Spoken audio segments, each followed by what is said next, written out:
different thread and different. So the shuck is the same on all. There's no difference on any. Yeah. So the dubbing color changes, and the dubbing color changes, and I'll throw a different color of the Flashaboo on there too, just to kind of get a different effect. So now we are doing which one? The root beer one? No, you can do the root beer, yeah. And we're using the, what number is that, Jesse? That orange thread there is well, that's just 505? I don't know. It can't be their. It's got to be their hot orange. It's actually 210 or something like that. It's a fluorescent orange. Right. Is what it is.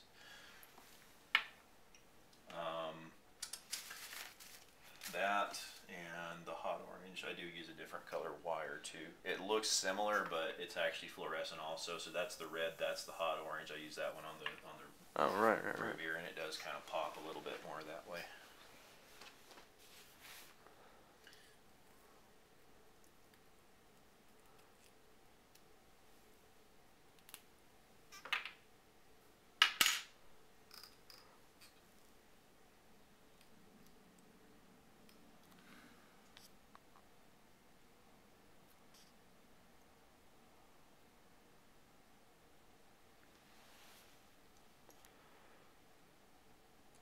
And this is a little bit more problematic to get it to lay out this color because, you know, frankly, using this stuff as skinny as it is, it's really kind of a hassle.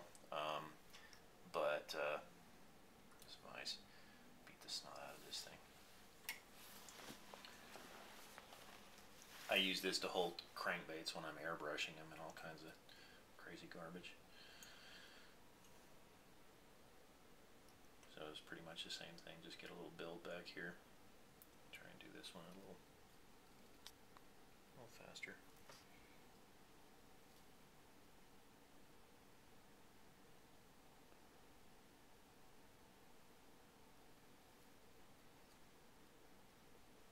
What are you saying the spinning of the thread does? Just flattens it out.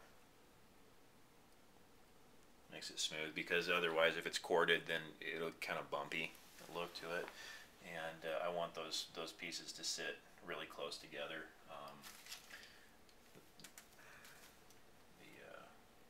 That's just orange Flashaboo. It's Mirage. It's Mirage. Oh, it's Mirage.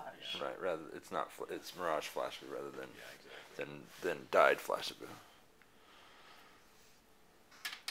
And I'll probably use a couple of pieces of that, just because, you know, and you can use one piece and double it over. It doesn't.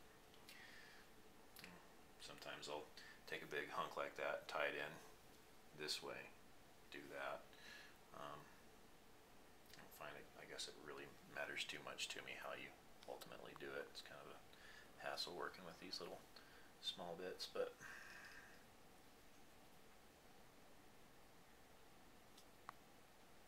So this one we're going to stretch after the tie-in. yeah, because this stuff is a little stretchier. It's not quite as strong, and you can typically, and I'll say that and I'll go ahead and break it, but typically you can stretch this stuff afterwards. The other materials behave slightly differently depending on, you know, what color you're trying to get.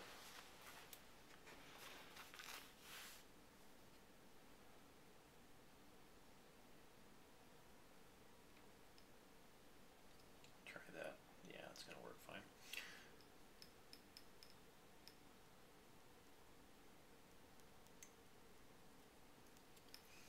So, yeah, just the same thing.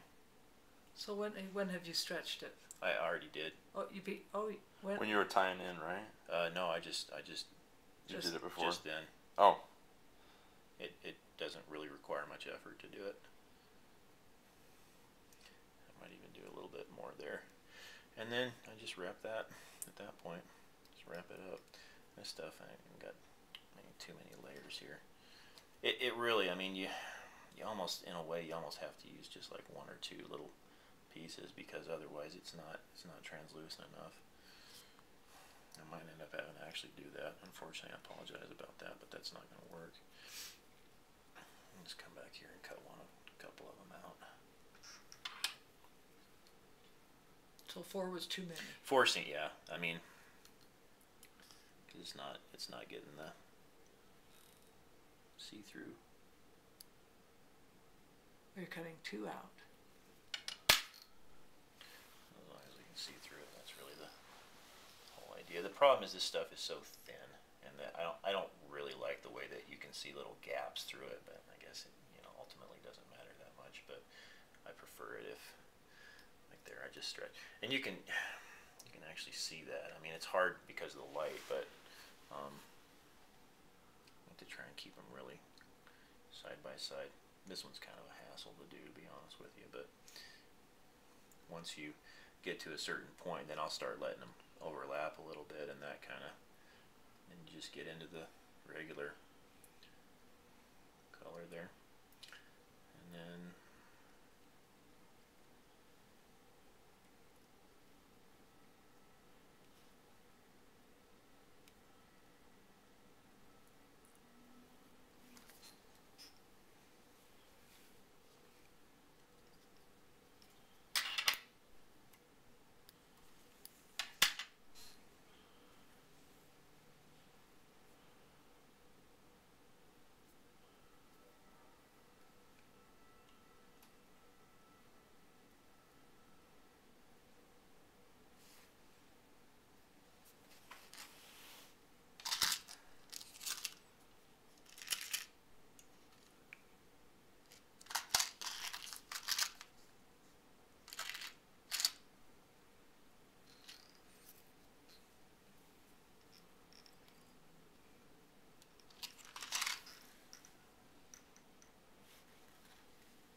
then pretty much same thing, just do the UV stuff over it. And again, once you get the dubbing on it too, it kind of picks up a little bit of that, so it does sort of reflect what's going on around it quite a bit, and that's one way that you get to intensify the orange. So use the combination of the orange wire, the orange under thread, all that stuff to try and combat the fact that that's not exactly the most translucent material. And you look at it through the light, it's actually, you go like that, it'll actually look blue, Yeah, sure. So Interesting. yeah, and that's one of the things you're trying to deal with, a material that's a little bit weird. So what type of dubbing mixture are you going to use? This one on for that the, yeah, I just use that. Just Yeah, one color on it's that. that rusty reddish color. I can't And remember what it's they got a call lot it. of green in it too. Do we have color numbers for that on the order or on the? I've got that exact thing at home. I've got a nice dub dispenser no, I just mean like he on his does. recipes. No. I don't think I did, No. because I just didn't We can realize that there were coordinate- that many, We can different coordinate kinds. that. I don't even know if you'd be able to. I've got all of those colors at Well, I know, but I just need to get this stuff in the office, ordered but we'll so I need have to- the right stuff in, right, in the right. house to. I think Sean and I can coordinate. I've got that exact dispenser, so he could like take a picture and say number 1, 5, and 7. Yeah, or I whatever mean, it was. I could go do that today. I Yeah. mean, I could go to a store and just be like, that's the color. Yeah, But, that'd be good to know. I know. I figured that's the only one that you did for this color because it matches so well. Yeah, exactly. But like for you to choose which one you want. Chartreuse, Yeah, and it's that. probably I'll mix in a little green with the chartreuse just because that's a little bright for me, but Right. tone it down just a little bit.